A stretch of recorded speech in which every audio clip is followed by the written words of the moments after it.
Bonjour tout le monde, je suis très heureuse de vous voir aujourd'hui sur ma chaîne Français avec Siham et je suis très excitée de partager avec vous mes connaissances de la langue française. السلام عليكم جميعا، أنا جد سعيدة ومتحمسة نتقاسم معكم في هذه القناة Français avec Siham كل ما يتعلق باللغة الفرنسية. Et aujourd'hui, on va commencer une série de la conjugaison, celle qui pose un problème pour la plupart des apprenants. اليوم غادي نبداو ان شاء الله واحد السلسله ديال لا كونجيغيزون اللي في الكثير من الاحيان كتشكل واحد المشكل للعديد من متعلمي اللغه الفرنسيه. Donc déjà, c'est quoi le but de la conjugaison?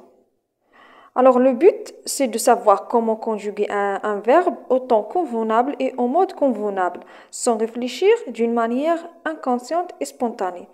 إذا الهدف من la conjugaison أننا نعرفوا إمتى وكيفاش نصرفوا واحد الفعل في الزمن المناسب والمود المناسب بطريقة تلقائية لا واعيا quand on veut écrire ou parler. Et aujourd'hui, on va traiter les modes. Donc, on a les modes personnels et les modes impersonnels. Donc, je vais les écrire.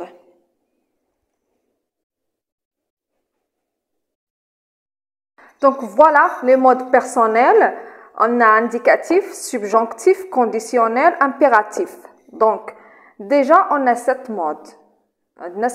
Les modes. On a 3 modes impersonnels, on a 4 personnels. D'accord? Pour les modes personnels, on conjugue le verbe à des personnes.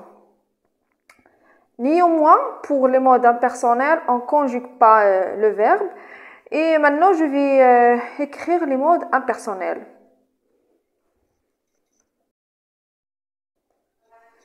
Alors, les modes impersonnels, on a l'infinitif, le participe et le gérondif.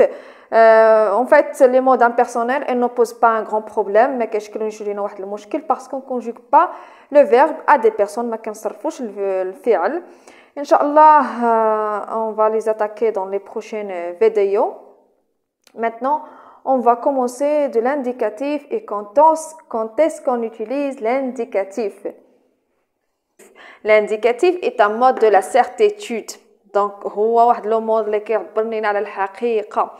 Quand on veut décrire une action qu'on a faite, qu'on fait maintenant, ou une action qu'on fera dans le futur. ملي كنبغيو نوصفوا واحد الحدث واحد الحاجة اللي درناها ولا كنديروها ولا غادي نديروها في المستقبل، يعني واحد الحاجة حقيقية لا شك فيها. Donc comme l'exemple, hier je suis allée au marché. البارح انا مشيت للسوق. دونك هذه واحد الحقيقه واحد الحاجه اللي درتها.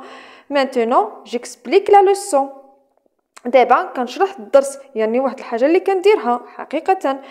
demain j'achèterai une voiture. غدا غادي نشري واحد الطوموبيل. دونك واحد الحاجه اللي هي certaine.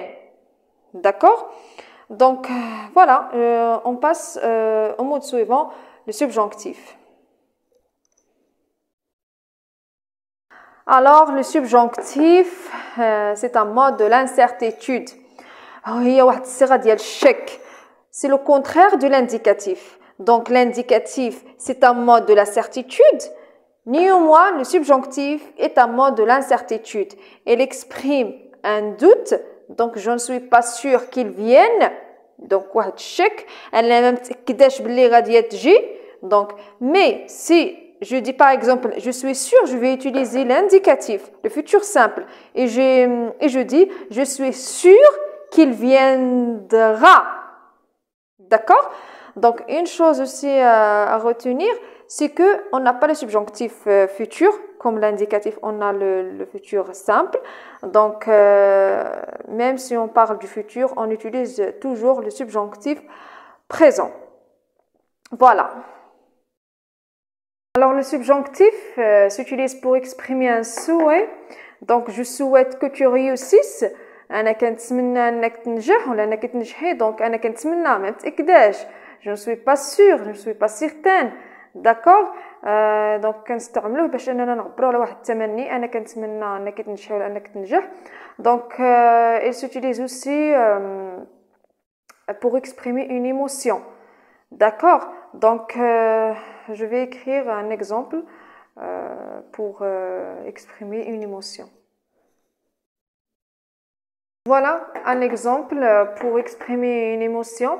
Donc, on utilise le subjonctif donc, pour parler des sentiments, pour exprimer une émotion. فاش كنهضروا على المشاعر ديالنا كنستعملوا دائما le subjonctif. Je suis heureuse qu'elle soit là. Je suis ravie que nous soyons ensemble. J'ai peur que tu fasses cette chose.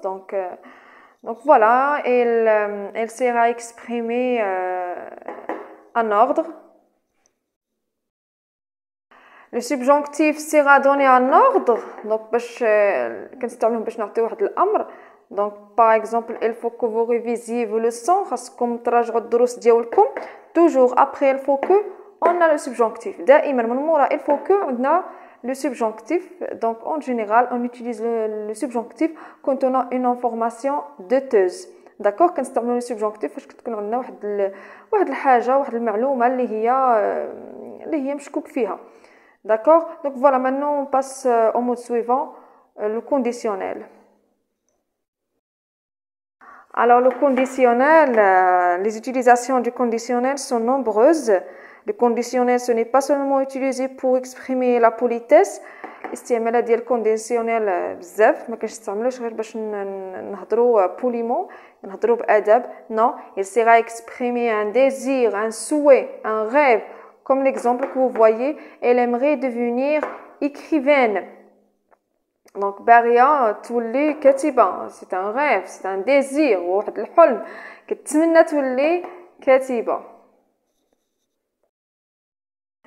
Alors, le conditionnel s'utilise aussi pour exprimer une éventualité, une possibilité, comme l'exemple que vous voyez. Tu serais capable d'être à l'heure demain? واش تقدر زعما غدا تكون في الوقت. Donc, aussi, il s'utilise pour donner une information douteuse, une information non certaine.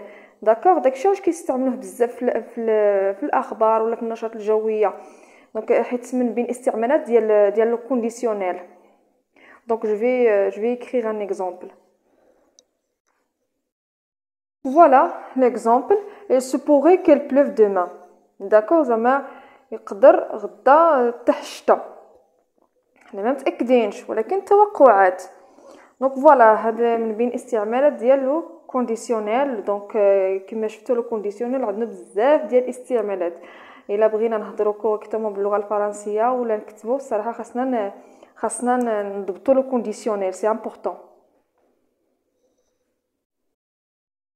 Le conditionnel s'utilise pour donner un conseil. Donc, il sert à atténuer une force d'une demande ou d'un ordre.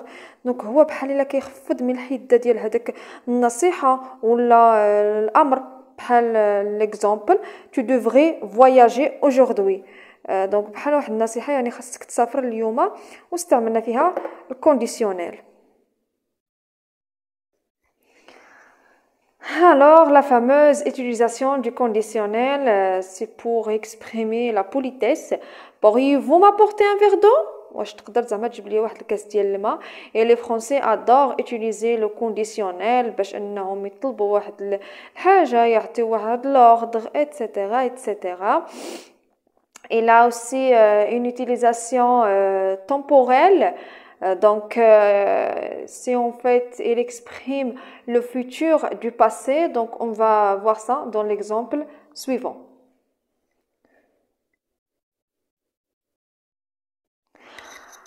Alors, comme je vous ai déjà dit, le conditionnel peut avoir une valeur temporelle.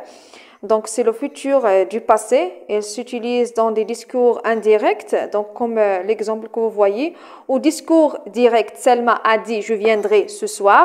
Au discours indirect, Selma a dit qu'il viendrait, le conditionnel, qu'il viendrait ce soir-là. Donc, déjà, je vois le discours indirect. Donc, هذا المقولة ديال سلمى. Donc, le discours direct. هنا فاش كنبغيو نعاودو هذا الكلام اللي قالت سلمى كنبغيو نعاودوه لشي حد آخر. D'accord? Donc, voilà. Il s'utilise aussi dans des récits. Il s'utilise même à l'oral. Donc, c'est le futur du passé.